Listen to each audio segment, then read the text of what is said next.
Hello guys, it's Rick Bigger again. I have another EMS CU class here. Today we're going to talk about intubation skills. We're going to do a refresher over intubation, go through the equipment, some tips and tricks on it, and talk a little bit about confirmation. And then you guys should have a mannequin with you, and you'll be able to practice on your own. So let's get into it, guys. Starting with intubation.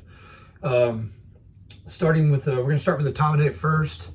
Today we're kind of talking about non-cardiac arrest intubation, so respiratory failure, respiratory distress, times that we intubate. So our drug that we use for this is accommodate. Okay, so it comes in a bottle just like this. Right, it's one of our expired bottles, so you guys can see here. But accommodate. This is a 40 milligrams and 20 milliliters, so it's 2 milligrams each. So the standard dose for accommodate is 20. For almost everybody, so we're going to use half of this bottle.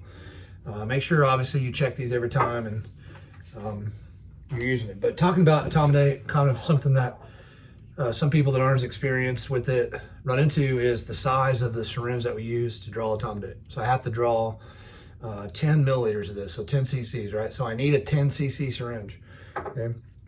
What I've tried to do is get used to using a blunt needle to draw medications with, and that is because of accommodate and because of ketamine. Okay, so one, there's more fluid to draw, so it takes longer, but particularly with accommodate, when you get your bottle of accommodate, if you have an expired bottle to look at, if you look on the back, it'll tell you that each milliliter contains accommodate 2 milligrams, and then it contains propylene glycol. Okay, 35% propylene glycol is the solution that it's in. If you get using the accommodate, you'll notice that the glycol makes it sticky, kind of syrupy. Accommodate is a sticky, syrupy medication. Okay, so we know that it's hard to draw, and you'll have problems with it if you don't set yourself up for success. Right, so always make sure we use a 10 cc syringe, and I want to draw accommodate with the blunt needle. Okay, I want to use the blunt needle. Always put air into my syringe. Okay, into my bottle, stab it in, drive there. You'll notice that way that when I let off, this medication is literally drawing itself. Okay, because it's got the pressure, and I can make that even faster by pulling, and I can quickly draw a large amount of accommodate for my dosage. So my dose is 20 for this patient. So I draw my 10 cc's out. Boop, and we're ready to go. I got my 10. Okay, so just something to think about, little tip.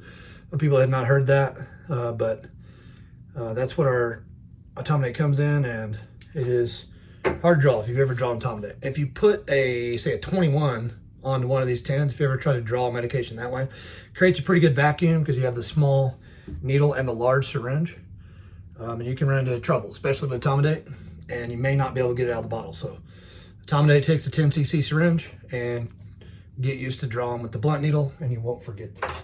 Okay, so accommodate is our induction medication. We do medicated assisted intubation. Accommodate is our frontline drug for that. You also have options for Versed and options for ketamine to use as well. Accommodate is kind of the one that we use most, or has been used the longest. So just a tip on it. All right, so once we've got to get an IV on this person, we've got to give them accommodate. Okay, accommodate starts working like 10 to 15 seconds, but it takes a couple minutes to really kick in to where it's effective, right? So in that 2 or 3 minutes, we have to be bagging the patient, and we should be working on bagging and positioning. Okay, so the way I like to do it, or like to think about it, is I'm going to be working the bags. I don't have a mask over here today, right? So I'm working on positioning the patient, and I'm pre-oxygenating the patient. I'm breathing for them while my partner is getting my equipment ready. Okay, so I'm bagging and I'm setting my position up. When we start talking about position for intubation, of a commonly misunderstood thing, remember it's the sniffing position. Okay, so if I was going to sniff his nose, okay, if there's a cup of coffee in my face and I want to smell it, right up, I bring my nose out to smell, right? Sniffing position, not what I like to call the snoring position. Okay, so if you think about when you sit in a chair, for guys that are like me and they snore, right? If I sit in this chair and I fall asleep and I have my head down like this, I'll probably snore, okay? If I sleep with my head way back, laying out of the chair, I'll probably snore, right? The position of my Medic 4 is tongue. being diverted from Bailey to Hillcrest. 1509. So if my head is way back in the chair here, I'm probably going to snore, right? Because I'm in a snoring position, not a sniffing position. Basically, my tongue is moving around, obstructing my airway. And I'm also hyperextending or hyperflexing my neck and causing my airway to be smaller. Okay, so when we intubate, I want a direct line from my eye to the sternum of the patient. And that line needs to go through his mouth. Okay, so if I lay this out there, I'm going to use this bougie kind of for visual reference here. My eyeball directly through the mouth to the sternum, and it's going to be easy to intubate. Okay? If we have the cot, obviously the chair I'm sitting in right now sits way lower than the patient. This isn't normal. In the ambulance, it's reversed, right? I sit much higher, which makes that angle a lot harder. Okay, so that's where the cot becomes important, and I can use the back of the cot to move the patient to the appropriate angle that I need. About right here, looking on my video, looks to be just about perfect. Okay, depending on how tall you are or short you are, right? You can use this to help you out. Obviously, if the person is down in the house, I can put blankets under them, or I may just have to deal with it, and I may have to make myself that low so that I get that good line of sight. But I need that line of sight to make this easier on me. So positioning, I'm pre-oxygenating. My partner got my equipment ready. So quickly, equipment that we need, right? What is my partner going to get out or to help me? Okay, laryngoscope with the blade. Blade needs to work. Okay, that I always need. And I need a tube. That tube needs to have a stylet in it. Okay, and I need a 10 cc syringe to inflate the tube. Okay? Initially, this is all I need to get started. I can get started. Right? Looking for that intubation. Okay, I'm gonna go ahead. The next thing that I need is a capnography ready for whenever, so I can confirm the tube, right? So I use my standard entitle, my inline capnography, goes on the side of my monitor, and I always want to put it in while I'm intubating. My partner would be working on this, right? I want to get this set up because it takes a little bit to initialize my capno. So I hook my capno up and I turn it on, it can start initializing on its own behind us on the screen there. Okay. So I've got set up, blood goes in the mouth, I control my tongue, ride the tongue down to the base. At the base of the tongue is the epiglottis. I'm using a Mac, so I go and take my blade in the vallecular space between my epiglottis and my tongue. I lift, apply pressure there, curls the epiglottis, and I can see the adenoid cartilage. I go further behind there, I have two white fibrous bands. Those are my vocal cords. Okay, so my tube. It comes curved like this in the thing, and I found there's a reason, because that's the way your airway looks. This makes it very easy to follow the curved line of your mouth and go into there. It makes it very hard for you to miss. Okay, so I come directly in, and I visualize the tube passing through the vocal cords, hold it in place, and we're good. Okay, I would now remove the stylet, inflate my tube, right? So direct laryngoscopy, best way to visualize the tubes. Sometimes we can't visualize the tube, or excuse me, we can't visualize the cords. Okay, so I can't see that going in, so that's when we're going to use our bougie. Okay, so it's always a good idea to have your bougie out. On one end of the bougie, you have a little hockey stick. Okay, that hockey stick is meant to drag on the cartilage rings in your trachea. Okay, so I can blindly put this in, yes, but if I can almost see what I'm looking at, or I can at least visualize partially, it makes it a lot easier. Okay, so I'm having trouble visualizing the cords, so I take my bougie, I can see the epiglottis, I use the hockey stick, and I follow the epiglottis. Behind the epiglottis is the vocal cords. Okay, so I slid this in, and I feel inside of here a little washboard bumps, just bump, bump, bump, bump, bump, bump, bump, bump, bump. Okay. Washboard to me describes it very well. If you're a fisherman, I like to describe this as when I pull a jig or a Texas rigged worm across the bottom of the lake and it's bouncing on the rocks, just thump, thump, thump, thump, thump, thump. Okay, it feels like that to me. So in and out, I have those tracheal rings. I know that that is in the trachea. There's nothing else in there that can feel that way. So I hold this, I can now remove my laryngoscope and hold my bougie in place, okay? I'm gonna push my bougie to make sure that it's deeper than where I was, okay? So when I originally started, I'm right here. I'm just inside the vocal cords. So I'm gonna drive it a little further, okay, until I get some resistance. And I know that I'm now sitting right at my split in my bronchial, right? I'm sitting there, the bougie cannot advance any further. That's exactly where I wanna be. And I'm holding that. Take my tube, okay? I no longer need a stylet because my bougie is my stylet. With the tube, this is a 7.5. It has to be a 7.0 or larger or it will not fit over the bougie. So bougies are contraindicated for kids. It's nothing to do with the bougie, it's to do with the size of the fact the tube is too small, it won't fit. Okay, so I ride the tube over the bougie, follow it down. When I pass through, something where a lot of people will mess this up is they pull the bougie out. Okay, I'm not pulling the bougie, I'm always holding it in place and I'm pushing the tube, just like an IV, right? I'm advancing the catheter, I'm not, or advancing the catheter forward, I'm not pulling the needle out or you'll miss the IV. Okay, hold the bougie in place, advance the tube. So how do I know the tube went far enough? Okay, and this is a 7.5 tube, so I times that by 3. So we're gonna go 21 if it's a 7, 20, 22. Okay, so I look and at the teeth, currently I'm sitting at 22, my depth, so I should be at the appropriate depth. Right, I can now remove my bougie by holding the tube in place. Okay, my syringe is ready to inflate. So I inflate my tube, making sure that I press the little stopper and I put 10 cc's of air into the tube. My test bulb is full, so I know that my bulb is full down in my trachea. Okay, so making sure my tube stays where I want it to. All right, I need to confirm the tube. My capnography is ready over here on my monitor. I'm gonna move my stuff real quick so you guys can see the monitor a little bit better.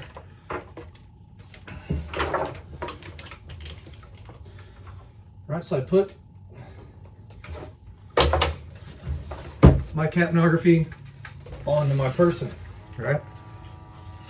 I'm gonna verify this tube. So I breathe. Okay, so this, I bagged my patient, and this person's very easy to confirm that I'm in tube because I can see his lungs and both lungs are inflating. Okay.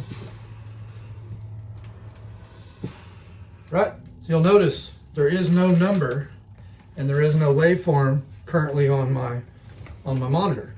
Okay, I don't have a waveform and I do not have a number because I'm bagging an inanimate object.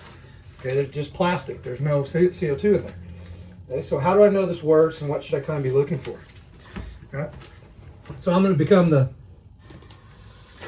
person because I have CO2 in my lungs. So I breathe and I look and I got a waveform and I got a number. My number's 38, so I'm pretty healthy, right? You'll also notice in my tube when I breathed into it there, I got fog in my tube there, okay?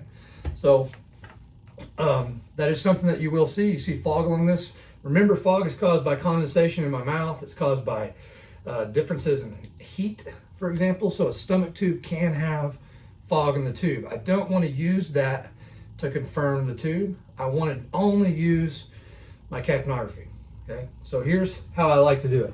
Once I'm on my tube, I'm going to tell my partner to bag. So I'm going to say, hey, Mickey, bag. And I'm going to look at my monitor and I'm waiting for the waveform. Waveform, number, bag. Look at my monitor. Should have a little bit of pause. Waveform, bag. A little bit of a pause. Waveform, right? We know that. We see the waveform, we see the number, and we see the direct result of me bagging, okay? Well, now we have a number on the screen, and I want to show you guys why it's so important to use the waveform and not the number, okay? So I put some CO2 in there out of my mouth, and I've kind of saturated that sensor, all right? So I'm going to continue to bag this patient. So what's happened now is the tube has been dislodged, right? No CO2 in this because it's plastic. So it's just like a CO2 that's been or a tube that's been dislodged. You notice there's still a number. Right now it's 12. It has fallen dramatically, but I no longer have a waveform because there is no CO2 coming out, but I'm still registering a number because there's still CO2 on that sensor. Okay, so I'm bagging away, my number's falling, but I don't have a waveform, but the number is still there. This is a lot of bagging.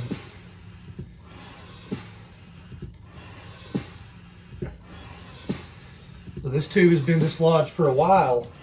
Obviously I'm hyperventilating this patient, right? But I'm not getting a waveform, okay?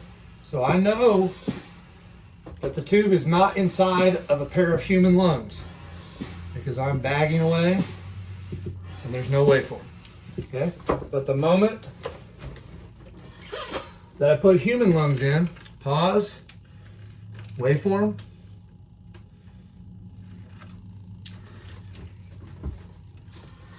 bag,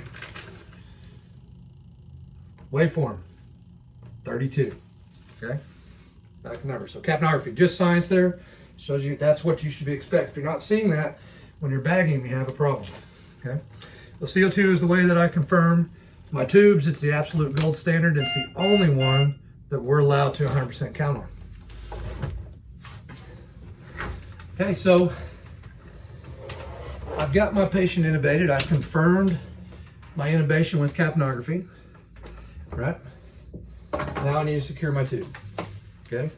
There's no reason to secure it before you confirm it because you may have to move it, right?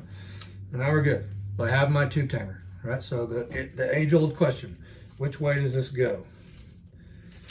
Okay, it goes down. The notch goes down. So let's put it on right here. That's how this goes, okay? Some have a nose drawn on them so you can know, okay? But they all go down. The side has a bite block. That bite block goes between the teeth to keep the patient from shutting the tube off with their teeth.